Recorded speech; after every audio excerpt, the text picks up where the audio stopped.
کہتے میں نے سنا تھا کہ نافرمان کی روح بہت مشکل سے نکلتی ہے اور جو نیک لوگ ہوتے ہیں ان کی روح آسانی سے نکلتی ہے. تو میں تو جب گیا یورپ میں تو میں نے بہت سے گوروں کو بڑے آرام سے مرتے ہوئے دیکھا اور بہت سے نیک لوگوں کو بڑی مشکل سے مرتے ہوئے دیکھا. تو یہ کیا ہے؟ تو کہہ رہے مجھے تو اسلام کے بارے میں اشکالات شروع ہو گئے. میں نے کہا آپ نے جن سے یہ تقریر سنی ہے نا کہ نیک لوگ کی روح آرام سے نکلتی ہے، بروں کی مشکل سے نکلتی ہے، انہوں نے آدھی بات بتائی ہے، پوری نہیں بتائی. میں نے کہا یہ تو صحابہ کے دور میں نے کہا اگر آپ حدیثیں پڑھ لیتے ایک آیت سے کبھی تھوڑی مسئلہ حل ہوتا ہے. آپ کسی کی ایک بات لے رہے ہیں، دوسرے موقع پہ جو اس نے تشریح کی ہے وہ آپ نہیں لے رہے. میں نے کہا معاذ اللہ، اگر کسی کی کوئی موت کی کسی کو بہت تکلیف ہو رہی ہے، یہ اس معاذ اللہ اس کے برے ہونے کی علامت ہے، تو یہ تو پھر کفر ہے. حدیث میں آتا ہے کہ آپ صلی اللہ علیہ وسلم کو موت کی تکلیف دوسروں سے زیادہ ہوئی ہے. آپ صلی اللہ علیہ وسلم فرمایا اوعکو کما یوعکو رجلان منکم، مجھے بخار میں اتنی تکلیف ہوتی ہے جتنی تم میں سے دو آدمیوں کو ہوتی ہے. آپ پر جب بیماری آتی تھی نا، آپ کو تکلیف دوسروں سے زیادہ ہوتی تھی. اور امی عائشہ رضی اللہ تعالی عنہا فرماتی ہیں کہ نبی صلی اللہ علیہ وسلم کا سر مبارک میری گود میں تھا جب آپ کی روح نکلی ہے، اور آپ کی جو میں نے موت کی تکلیف دیکھی ہے، جس شدت میں آپ جس تکلیف میں تھے، اس کے بعد مجھے کسی کی موت کی جو آسانی سے کوئی دنیا سے گیا ہو نا، اس کے مرنے پر مجھے کبھی رشک نہیں آیا. رشک کا کیا مطلب؟ کہ بھئی یہ اتنی آسانی سے چلا گیا تو اس کا مطلب یہ زیادہ اچھا تھا، اور معاذ اللہ آپ صلی اللہ علیہ وسلم کے اعمال کم تھے، تو یہ تو ممکن نہیں ہے نا. کہتے ہیں مجھے کبھی کسی پہ رشک نہیں آیا کہ آرام سے مر گیا تو بہت نیک ہوگا. ٹھیک ہے نا، بہت مشکل ہے سمجھانا. امی عائشہ فرماتی ہیں کہ یعنی امی عائشہ کی حدیث کا مفہوم بیان کر رہا ہوں کہ نبی صلی اللہ علیہ وسلم کی موت کے وقت جو تکلیف کی حالت تھی اس کو جب سے میں نے دیکھا ہے، تو امی عائشہ کی بات کا خلاصہ یہ ہے کہ اب اگر میں کسی کو دیکھتی ہوں نا کہ آرام سے روح نکل رہی ہے، یعنی آرام سے مر رہا ہے، دنیا سے جا رہا ہے، تو مجھے اس پہ رش نہیں آتا کہ وہ بہت نیک ہوگا. کیا مطلب؟ اس کا نیک عمل سے تعلق بولتے کیوں نہیں ہے. لیکن ہمارے ہاں سارا مدار کس پر ہے؟ مرنے کے بعد شکل کیسی ہے اس کی؟ آڑا ترشا ہو گیا تو جہنم میں جا رہا ہے اس کا مطلب. اور اگر مرا ہوا ہے، دانت کھلے میں ایسے لگ رہا ہے مسکرا رہا ہے، سیدھا کہاں جا رہا ہے؟ او بھائی، اگر خدا نخواستہ کوئی لکوے کا مریض تھا، کوئی فالج کا مریض تھا، وہ تو مرے گا تو اس کا تو بیچارے کا ہوگا تھوڑا سا چہرہ بھی ٹیڑھا ہو سکتا ہے، کچھ بھی ہو سکتا ہے، نیک لوگوں کا بھی ہو سکتا ہے. تو مدار کس پر ہے؟ اعمال پر. اور نیک لوگوں کو بعض دفعہ موت کے وقت ڈبل تکلیف دی جاتی ہے. ایک تو اس لیے دی جاتی ہے، یا تو اس لیے کہ کوئی گناہ ان کا باقی رہ گیا ہوتا ہے. اللہ کیا کہتے ہیں؟ بھائی قبر میں جانے سے پہلے اس کو ہمارے پاس دھلا کے لے کے آؤ، صاف ستھرا ہو کے. اب ہمارے پاس آ رہا ہے تو اب ہم نہیں چاہتے کہ اس کے گناہوں کی گٹری ہو، اس کو پاک صاف کر کے لے. میں نے بڑے بڑے بزرگ دیکھے جن کو آخری وقت میں بہت مصیبت میں گزری ان کی، یعنی زندگی کے آخری ایام، بیٹیوں کی ٹینشن، کسی بیٹی کو طلاق ہو گئی وہ گھر آ گئی، کوئی اور مسئلہ ہو گیا تو بڑی ٹینشن میں آخری وقت. لیکن وہ زبان سے کیا کہتے تھے؟ شکر. کیا شاید اللہ تعالی ہمارے گناہوں کو معاف کرنا چاہتا. اولاد کی حدیث میں آتا ہے کہ انسان کو اس کی گھر والی کی طرف سے، اس کی اولاد کی طرف سے، اس کے جسم کی طرف سے تکلیفیں پہنچتی رہتی ہیں اور اس کے گناہ معاف ہوتے رہتے ہیں حتی لقی اللہ طاہرا مطہرا. جب اللہ کے پاس آتا ہے نیٹ کلین، بالکل گناہوں سے پاک صاف ہو گیا. لیکن یہ تکلیف ہوتی جس میں صبر کی توفیق بھی ملتی ہے، کیونکہ اللہ دے رہا ہے نا تکلیف، اور اللہ سزا کے طور پہ نہیں بلکہ کفارے کے طور پہ، تاکہ ہمارے پاس آئے تو صاف ستھرا ہو گئے. تو اس تکلیف میں پھر صبر کی توفیق، اس لیے علماء کہتے ہیں جس تکلیف میں صبر کی توفیق مل رہی ہے سمجھ لو یہ رحمت ہے. یہ کیا ہے؟ رحمت. یہ اللہ آپ کو بنانا چاہ رہا ہے کچھ. اب لوگ کہتے ہیں یہ والی تکلیف کیوں، وہ والی کیوں نہیں آئی، یہ تو بہت زیادہ ہو گئی. تو بھئی اللہ سے کوئی نہیں لڑ سکتا، وہ جو دے رہا ہے وہ اس پہ صبر کرو. اسی کو کہتے ہیں تقدیر پر رضا، جو اللہ نے مقدر کیا ہے اب اس میں کیا ہے، کوشش کریں گے اللہ سے عافیت مانگے. اے اللہ ہمیں تکلیفیں نہیں چاہیے، ہم تو ویسے ہی کمزور ہیں، ایسا نہ ہو تکلیف میں اور ہی نافرمانی پہ نہ آ جائے. ہمیں تو خوشیوں بھری زندگی چاہیے، اور اللہ ان خوشیوں میں شکر کی توفیق دے کے گناہ معاف کر دے. ٹھیک ہے نا؟ جیسے لوگ حکیم کے پاس جاتے ہیں، حکیم صاحب کے پاس دو طریقے ہوتے ہیں علاج کے. ایک طریقہ تو یہ کہ بھائی یہ کڑوی گولی ہے، 2-3 کھاؤ گے فٹ فاٹ ہو جاؤ گے، اس میں یہ بھی پرہیز، یہ بھی پرہیز، یہ بھی پرہیز. اور ایک طریقہ ہوتا ہے بھائی دودھ جلیبی کھاؤ، علاج لمبا ہو جائے گا لیکن وہ دوا میں کیا ہے؟ دودھ جلیبی. تو آپ کہتے ہو بھائی یہ دودھ جلیبی والا مجھے دے دو، ٹھیک ہے لمبا علاج کروا لوں گا، فائدہ دیر سے ہوگا، لیکن میں یہ کریلے کا جوس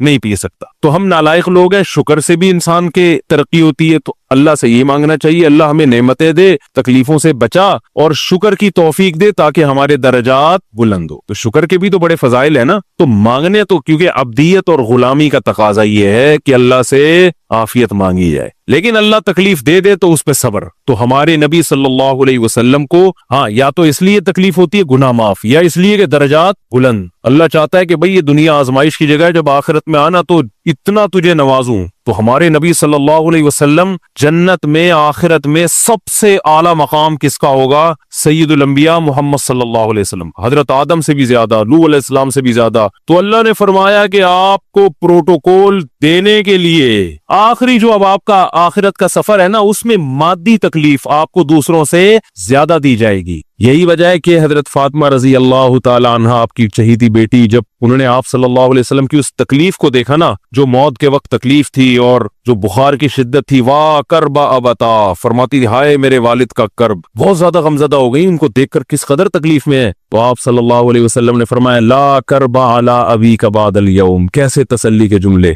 अपनी बेटी से फरमाया फातिमा तेरे बाप पर आज के बाद कोई तकलीफ, बोलो ला करबा अला अबी का बादल यौम। इसमें भी आप सबर का पहलू तलाश कर रहे हैं, शुक्र का, बस ये अल्लाह की तरफ से आखिरी है। आज के बाद है मेरी बेटी तेरे बाप पर कोई तकलीफ नहीं, अपनी बेटी को भी तसल्ली दे रहे हैं कि गम हल्का कर, बस ये अल्लाह की तरफ से आखिरी है, आज के बाद कोई तकलीफ नहीं होगी। तो हमारे यहाँ वो बेचारा तकलीफ से जा रहा है, तो यार देखा आ गया ना सामने, लेकिन ये देखा हम तो कहते थे बंदा ही 2 नंबर है, अब आ गया ना तो देखो कैसे मर रहा है। और पैगंबरों को तकलीफ तो दी जाती है, लेकिन कोई ऐसा ऐब नहीं होता, ऐसी बीमारी नहीं होती जो लोगों में मायूब समझी जाती है, ये नहीं होता, क्योंकि पैगंबर अल्लाह के कासिद हैं। तो अल्लाह उनको हर लिहाज से उम्मत को ये बताना चाहते हैं ये मेरे रसूल हैं, ये मेरे सफीर हैं। तो कोई भी ऐसी चीज जिसकी वजह से लोगों को उनसे नफरत हो, या तबई नफरत जो इंसान के इख्तियार में नहीं होती, तो अल्लाह ऐसी बीमारी और ऐसी तकलीफ से बचाते हैं उनको। समझ में आ रही है बात? लेकिन उम्मती को ऐसी तकलीफ हो सकती है। ये जो क्या खत्म नबूवत के उलमा कहते हैं ना, मिर्जा गुलाम अहमद बैतुल खला में गिर के मर गया, तो बाज लोग कहते हैं वो तो बैतुल खला में तो फलां बुजुर्ग का भी इंतकाल हुआ था, फलां का भी बुजुर्ग का हो सकता है, पैगंबर का बैतुल खला में इंतकाल बोलो नहीं हो सकता, क्योंकि पैगंबर को अल्लाह ऐसे ऐब से बचाते हैं जो इंसानों में ऐब समझे जाते हैं। तो पैगंबर को ऐसी बीमारी नहीं होती, जैसे अछूत की बीमारी है कि कोई हाथ नहीं लगा सकता उसको, ऐसी बीमारी पैगंबरों को नहीं होती। कोढ़ की बीमारी पैगंबरों को नहीं होती, क्योंकि ऐसी बीमारी जिससे लोग घिन खाते हैं, ऐसी नहीं। लेकिन उम्मती को हो सकती है, उम्मती को ऐसी बीमारी हो सकती है, अल्लाह उसके दर्जात क्या करेगा? बुलंद करेगा इससे। मुझे एक वाकया किसी ने सुनाया कि एक हिंदू था, उसको कोढ़ की बीमारी थी। कोढ़ नहीं होता, गोश्त गलना शुरू हो जाता है, तो ये बीमारी फैलती है। तो उसके रिश्तेदारों ने बिल्कुल अलग कर दिया उसको, वहीं से खाना फेंकते ऐसे करके। कहीं तबलीगी जमात गई, उनको पता चला, वो बैठ गए उसके पास जाके, उसको खिला भी रहे हैं पिला भी रहे हैं। तो वो बड़ा मुतासिर हुआ, यार सबने छोड़ दिया और मुसलमान हो गए, तबलीग वाले तो इकराम का कोई मौका अल्हम्दुलिल्लाह छोड़ते नहीं है। तो वो मुसलमान हो गया और फिर उसका इंतकाल हो गया थोड़े दिनों में। अब देखो अल्लाह ने जो उसको कोढ़ की बीमारी में डाला,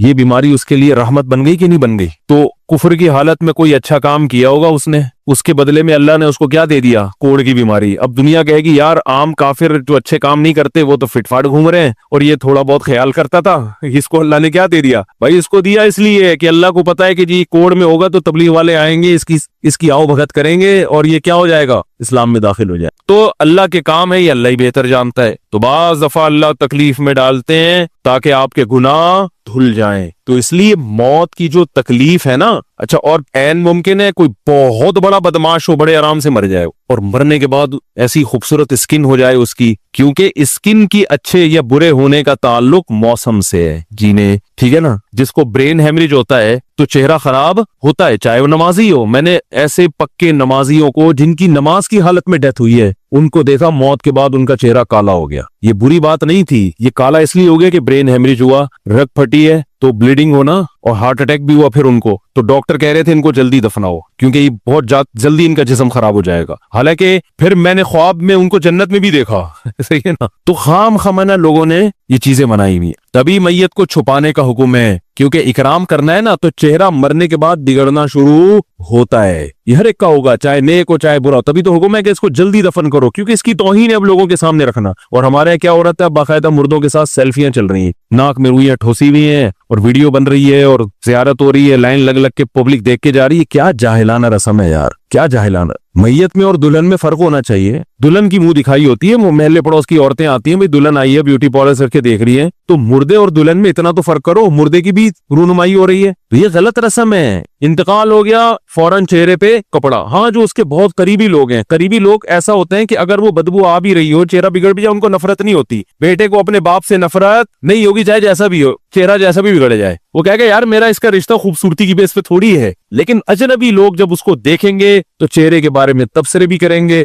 और एक साहब का इंतकाल हुआ, मैंने कहा जल्दी दफनाओ, चेहरा ना दिखाओ, तो उन्होंने कहा लोग कहेंगे यार लगता है कुछ चेहरा बिगड़ गया इसलिए छुपा रहे हैं। मैंने कहा अब तो और छुपाना चाहिए, इसलिए कि जिसका बिगड़ जाए उसको तो छुपाएंगे तो फिर लोग यकीनन कहेंगे बिगड़ा हुआ चेहरा है। तो इस रस्म ही को खत्म कर देना चाहिए। इंतकाल हुआ, फौरन चेहरे पे कपड़ा। हाँ, बीवी देख सकती है अपने शौहर को, या बेटे हैं, या इस तरह जो भाई बहन है करीबी, वो देख लें। बाकी पब्लिक से छुपा के उसको फौरन क्या करो, दफन। अब तो कब्र में जाके भी दिखा रहे होते हैं। ये अजमियों की गंदी रस्म है, बुरी रस्म है। गंदी का लफ्ज मैंने थोड़ा सा ज्यादा सख्त इस्तेमाल किया, लेकिन मुझे इससे ज्यादा हल्का लग नहीं रहा कोई लफ्ज। अरब में ऐसा नहीं होता। सऊदी अरब में जो है ना, अरब लोग बहुत सी चीजों में अभी भी इस्लाम के बहुत करीब हैं, बड़े खानदान। हम लोग चूंकि हिंदुओं के साथ ज्यादा रहे ना इंडिया में, तो बहुत सी चीजें हमने वहां से क्या ली हैं जो मजहबी लोगों में भी आई हैं। अरब में ये सिस्टम नहीं मिलेगा आपको। अरब में जब तक जिंदा है, एहतराम, अदब, तमीज। इंतकाल हो गया, फौरन से पहले दफनाया, कब्र पे तख्ती भी नहीं लगाते। वो जब जायज है तख्ती लगाना, लेकिन वो भी नहीं लगाते। कह रहे अब इसको तख्तियों की जरूरत नहीं है, अब दुआओं की जरूरत है। दुआएं होती रहती हैं अब्बा के लिए, सदका तो खैरात करते हैं, तब ऐसा सदके करते हैं अरब के आपकी सोच होगी। ऐसी सखावत है अरबों में, अपने अब्बा के लिए, अपनी अम्मा के लिए दुआएं करते हैं। वो मैंने बताया ना, एक वाकया मैंने बहुत पहले सुनाया था। जद्दा में मैं किसी के यहाँ ठहरा हुआ था, सऊदी अरब में, पाकिस्तानी थे वो किसी अरब के साथ 30 साल से मुलाजमत कर रहे थे। अरबों का ना आपको एक पहलू दिखाया जाता है मीडिया पे, जो अच्छा पहलू है वो नहीं दिखाया जाता। जो इस्लाम की वजह से उनमें खूबी है वो नहीं दिखाया जाता। तो एक अरब शेख था जिसकी, हाँ ये मुलाजिम। दूसरा, अरब का जो असल कल्चर आपको मिलेगा गांव देहातों में, शहरों में तो पता नहीं कौन कौन आगे आबाद हुआ है, उसमें अच्छे भी हैं बुरे भी हैं। कह रहे मैंने देखा कि वो एक अरब शेख अपनी फैक्ट्री से निकला, मैं तो एक भिखारी आया, उसने अल्लाह के नाम पे कुछ मांगा, इसके पास पता नहीं तनख्वाह बांटने निकल रहा था, क्या निकल रहा था, इसके पास बहुत सारे पैसे थे रियाल, तो इसने उसको भिखारी को दे दिए। भिखारी को जैसे दिए, भिखारी ने, अच्छा ये अरब भी 80 साल का बुढ़ा, तो उस भिखारी ने इसके अरबी के माँ बाप को दुआएं देना शुरू कर दी दिल से ना। वो पाकिस्तानी था, हुआ होशियार, दुआएं दी, अल्लाह करे तुम्हारे अब्बा की मगफिरत हो जाए, अल्लाह करे। तो वो अरब को इतना अच्छा लगा, उसने और दे दिए। फिर वो शुरू हो गया, अल्लाह करे तुम्हारे अब्बा वो फिर और देती। कह रहे इतने पैसे उस भिखारी को दे दिए। मैंने कहा यार ये तो लाखोंपति बन गया है, सारे पैसे खत्म हो गए इसके पास, और वो घुन्ना दुआएं देता जा रहा है। वो जो घुन्ना था ना, वो क्या कर रहा है, वो भी घुन्ना बन के तबीयत से दुआएं दे रहा है। वो रोना भी आ जाता है पाकिस्तानियों को, आपको पता है। तो कह रहे वो चला गया, पैसे खत्म हो गए। इस अरबी ने कहा अगर ये मेरे पास और भी पैसे होते ना, ये दुआएं देता रहता मैं पैसे। बाज ऐसे जज्बात हो जाते हैं ना इंसान के कि उसको लगता है कि शायद ये दुआ कबूल हो रही है, बाज ऐसी कैफियत आ जाती है इंसान के ऊपर। तो वो पाकिस्तानी थे जिन्होंने मुझे वाकया सुना, कह रहे हैं यार इनके अंदर कोई इनके करीब रहे ना तो बाज चीजें इनमें बड़ी खानदानी। अरबों में माँ बाप का बहुत एहतराम है, बहुत। जितने कस्टमर के साथ बदतमीज होते हैं ना, बाप और माँ के साथ उतने ही अच्छा सलूक करते हैं। ऐसा नहीं है जैसे जबान चला दी और ये कर दिया। बाप बैठा होगा, सब चुप करके आराम से बैठे होंगे कि बाप ये बोल बेटा रहा है। हमारे यहाँ बेटा बाप लग, मैं तो लोगों से पूछता हूँ ये पहले क्यों, कि मुझे ऐसा लग रहा है आपका बच्चा आपसे पहले पैदा हो गया, यानी वो बाप बना हुआ होता है। ठीक है ना, बातें ऐसे कर रहा होता है कि जो बेटा है वो बाप लग रहा है, जो बाप है वो बेटा लग रहा है। तो खैर कहां से कहां बात चली गई, क्या बात कर रहा था। अरे यार ये तो मौजू को कोई पकड़ के रखे, ये बहुत बड़ी जाहिल पीर की बात तो मैंने शुरू की थी, शैतान हवा वगैरह सब हो गया। हाँ, ये बात चल रही थी कि मौत की तकलीफ अगर किसी को होती है, मैं ये बता रहा था कि इस्लाम की बातें, इलॉजिकल बात इस्लाम नहीं करता। हाँ, मजहबी लोग बाज दफा ऐसी बातें करके लोगों को बेवकूफ बना देते हैं, कुरान की आयतों की गलत तफसीर कर लेते हैं कि भाई वो इतनी तकलीफ से मरा, इसका मतलब वो जहन्नम में जाएगा, वो नेक आराम से मर गया। तो कुरान और सुन्नत से मिलता है कि नेक लोगों को मौत की तकलीफ बहुत दफा होती है, ज्यादा, बहुत दफा नहीं भी होती। अब ये नहीं कि कोई आराम से मर गया तो आप कहें सीधा जहन्नम में गया, इसको तो तकलीफ ही नहीं हुई, ये भी जरूरी नहीं है। ठीक है, उसको बोले ये अल्लाह की रहमत है, अच्छा गुमान रखना चाहिए ना कि भाई ये अल्लाह ने पहले ही धुला दिया इसको। तो ये जो मौत की तकलीफ जिसको कुरान में आता है ना कि बुरे लोगों को मौत की तकलीफ होती है, वो रूह निकलने की है, कि जब आलम बरज़ख की तरफ रूह जाती है और उसको बरज़ख की चीजें नजर आना शुरू होती हैं, तो फिर रूह चाहती नहीं है कि मैं जिस्म से जुदा हूं, लेकिन फरिश्ते उसको खींच के निकालते हैं। तो ये आलम बरज़ख की चीज है, इसका इस मादी जिंदगी से ताल्लुक नहीं है। मादी जिंदगी में तो किसी के यहाँ गोली मारोगे ना, ठा करके गई, निकल गई, मर गया, और किसी को कीमा बना के मारोगे तड़पा तड़पा के, तो तड़प तड़प के मरेगा वो। मादी जिंदगी में किसी को आग में फेंकोगे तो जल के मरेगा, चाहे नेक आदमी हो, और किसी की गर्दन उड़ाओगे तलवार से तो 1 मिनट में क्या हो गया, खत्म। लेकिन जो उसकी रूह निकल रही है, खुदा के पास जा रही है, वो मंजर नाफरमान का बहुत ही भयानक होता है, और नेक आदमी की रूह ऐसे प्रवास करती है, वो उसकी तकलीफ है। और इस पे मैं एक वाकया भी सुना चुका हूं, दोबारा नहीं सुनाऊंगा, कि कैसे दुनिया में भी इसके मुशाहिदात हुए हैं लोगों को, कि कैसे उनको आखिरत की चीजें नजर आना शुरू हो गई और वो बातें कर रहे हैं, बाकायदा बता रहे हैं, फरौहूं व रैहानुं व जन्नतु नईम, जो कुरान में आता है ना, फरिश्ते आते हैं उसकी रूह कब्ज करते हैं, तो वो बाज़ दफ़ा अल्लाह दुनिया में भी दिखा देते हैं।